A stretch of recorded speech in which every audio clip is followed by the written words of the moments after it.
Welcome to this very special edition of the KAJ Masterclass Live, the show which ensures that you profit from your time spent here with experts, either through their industry insights, information, or simply learning from them.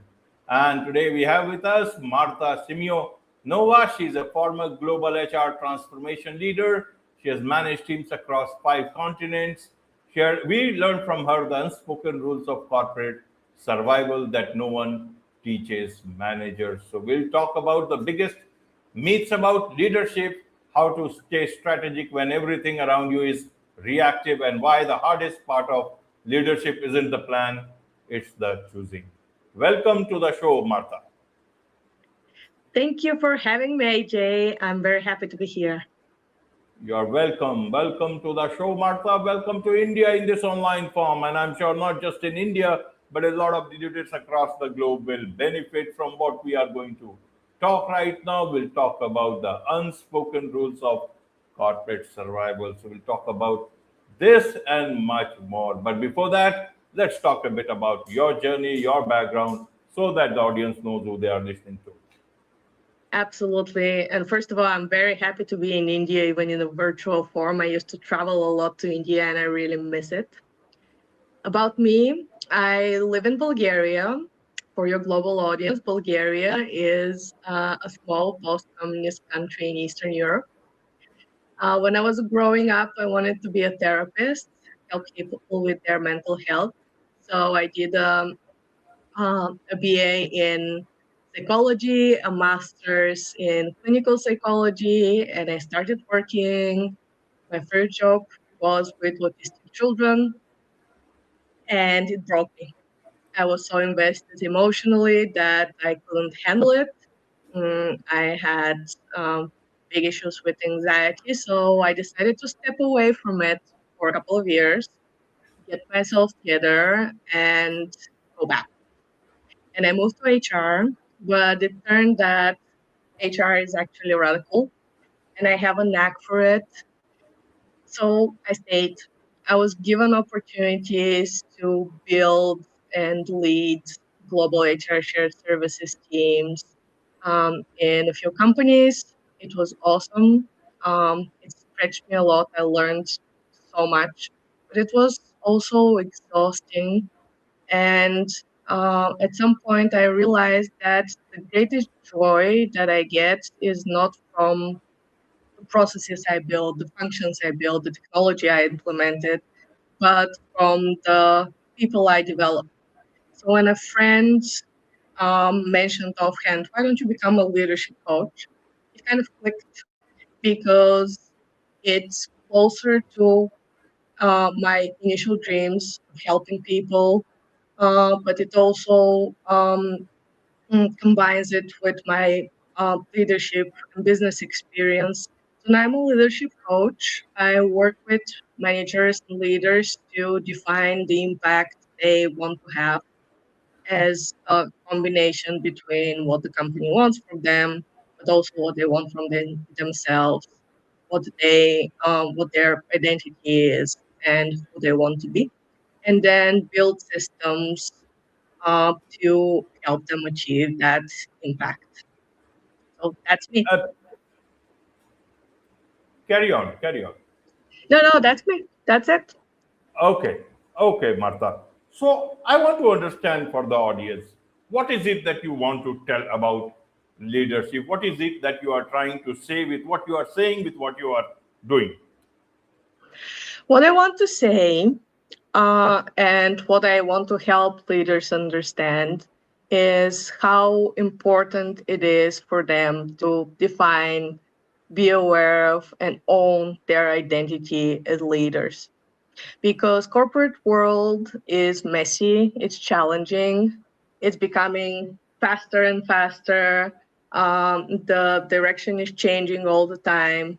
And knowing who we are, what our values are, what gives a sense of purpose, of meaning, is that anchor uh, that keeps us grounded on the one hand, and it's also the guide that helps us make decisions and that helps us be more impactful.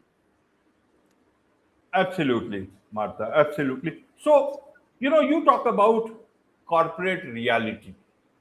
What is this corporate reality? I thought it's a good place to go work and work your best and become your best and get your best and make your everyone happy, including yourself and bosses and everyone. But it looks like it is, you go there to fight for survival. Means it's so ironical. I want to understand, is this the corporate reality of today?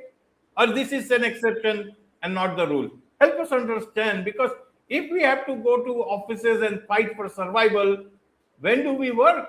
And we are leaders. Absolutely. Well, I think it's a combination of both.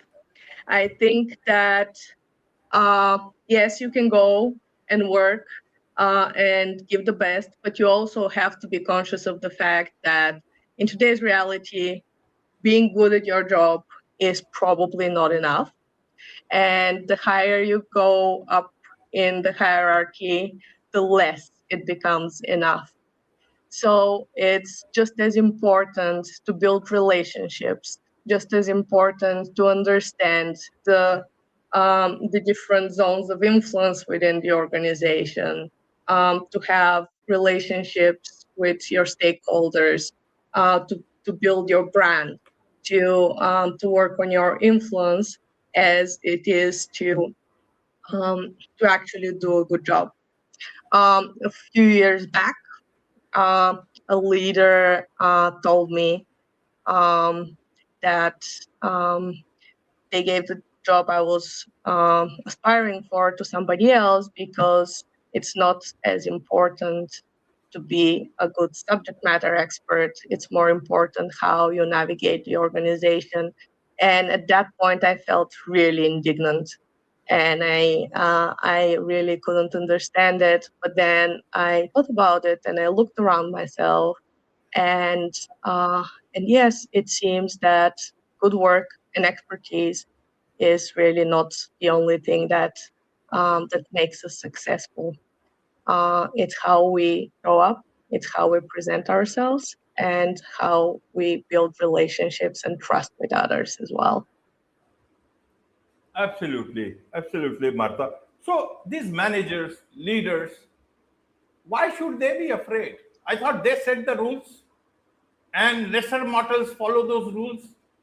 Are they afraid of those lesser model simple employee coming, punching the card, working hard, going back, and do not know whether tomorrow that punching of card will be allowed or not, or I will be laid off and I will remain outside the office building?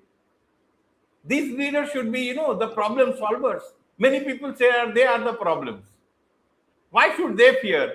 Why is it that they have to deal with all these problems and battle of survival? I thought the battle of survival is for the lesser mortals. Why do you say about these people about the surviving in the battlefield called workplace? Everybody has a boss. Everybody has a boss. Even the CEO has the board, and the board has the customers. And so everybody is dependent on the goodwill, on the decisions, on the trust, on the opportunities that are given by others. So yes, it's not just the mere mortals. We all are mere mortals in a corporate environment. And unfortunately, you mentioned the layoffs right now in this market, and it doesn't seem that it's going to change. Um, the security, the expectation that if you do a good job, you will continue to have a job is no longer there. Which for me is also another reason to think about who we are and what we want to achieve for ourselves. If we don't have the security that we will be in this job for 20 years or for however long we want to be, and that it may disappear despite our best efforts, what do we want to achieve? What do we want to get for ourselves for the time that we are here? What do we want to learn? What impact do we want to have? How many people we want to influence? Who do we want to be in the time that we're there? Right, right. So for managers, how what is the best way for them to decode this office politics without becoming political operators themselves within the workplace? Say become the problem also and face the problem also. Absolutely. We can do, I thought that office politics was a dirty word. And it can be absolutely when it turns into cliques, when it turns into little groups that exclude others. But office politics is about relationships, and it can be done ethically. And how can it be done ethically? When you understand uh, who the people that can help you achieve what you need to achieve are, and building those relationships with them. And this can absolutely be done in a way that doesn't compromise your values, and it can also help you succeed, both personally, but also in achieving the results for yourself and for the team that you're planning to, um, that you need to achieve and that you're expected to achieve. So if I have to put it in a couple of words, look around you, look who the people who are most invested or have the biggest stake in what you're trying to achieve are. Think about what they need and what you can do for them, and go and build that relationship. Absolutely, absolutely, Martha. So, as a leadership coach, what is it that when do you come into the picture? What is it that your clients come to you for? Do these leaders come and tell you that, listen, Martha, I am facing problems because I am facing politics in my own office? Or do they come and also say that, listen, Martha, I am the problem and others are running away from me? How does it work?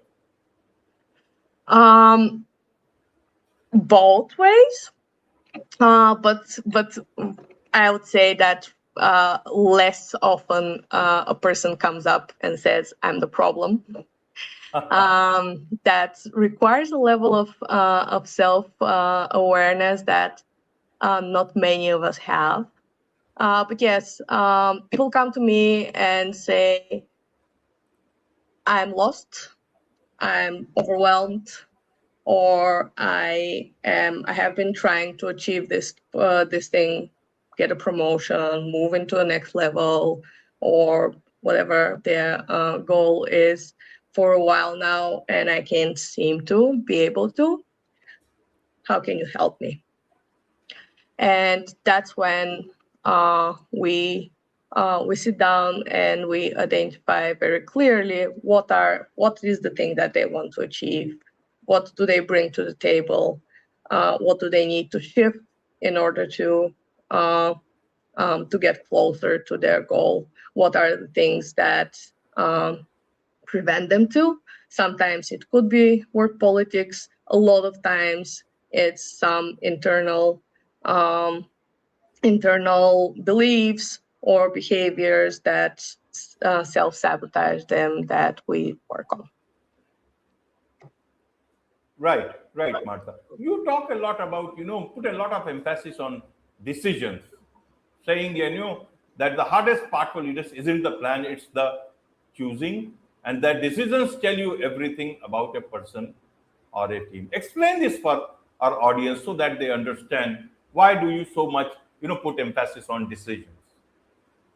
Well, decisions on the one hand are the thing that that gets us to the impact that we want to achieve, that gets us to the results. Decisions are also have a great impact on how we feel at work, but they're also very linked to our identity and who we want to be, who we want to show up as. And that's a piece that we don't often think about.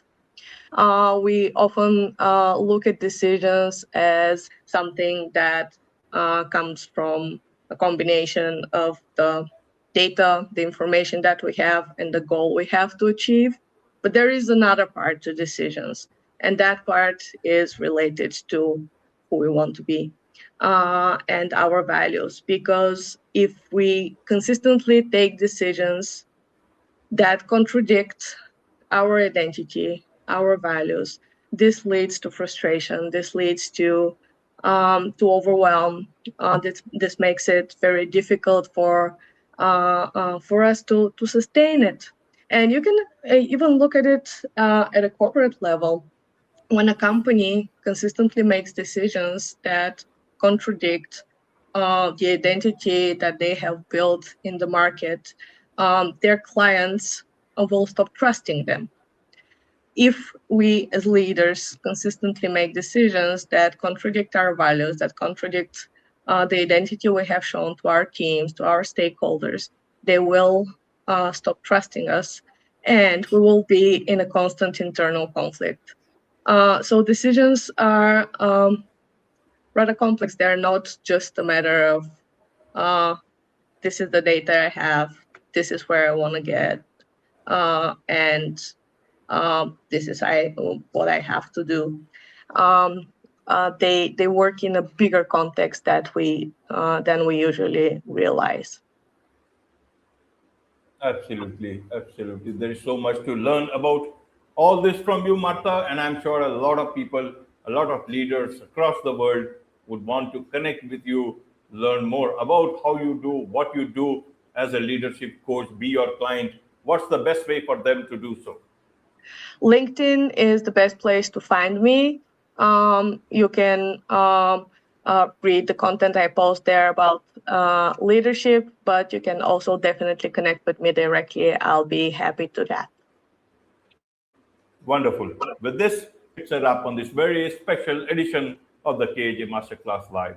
Thank you so much indeed for joining us. Thank you.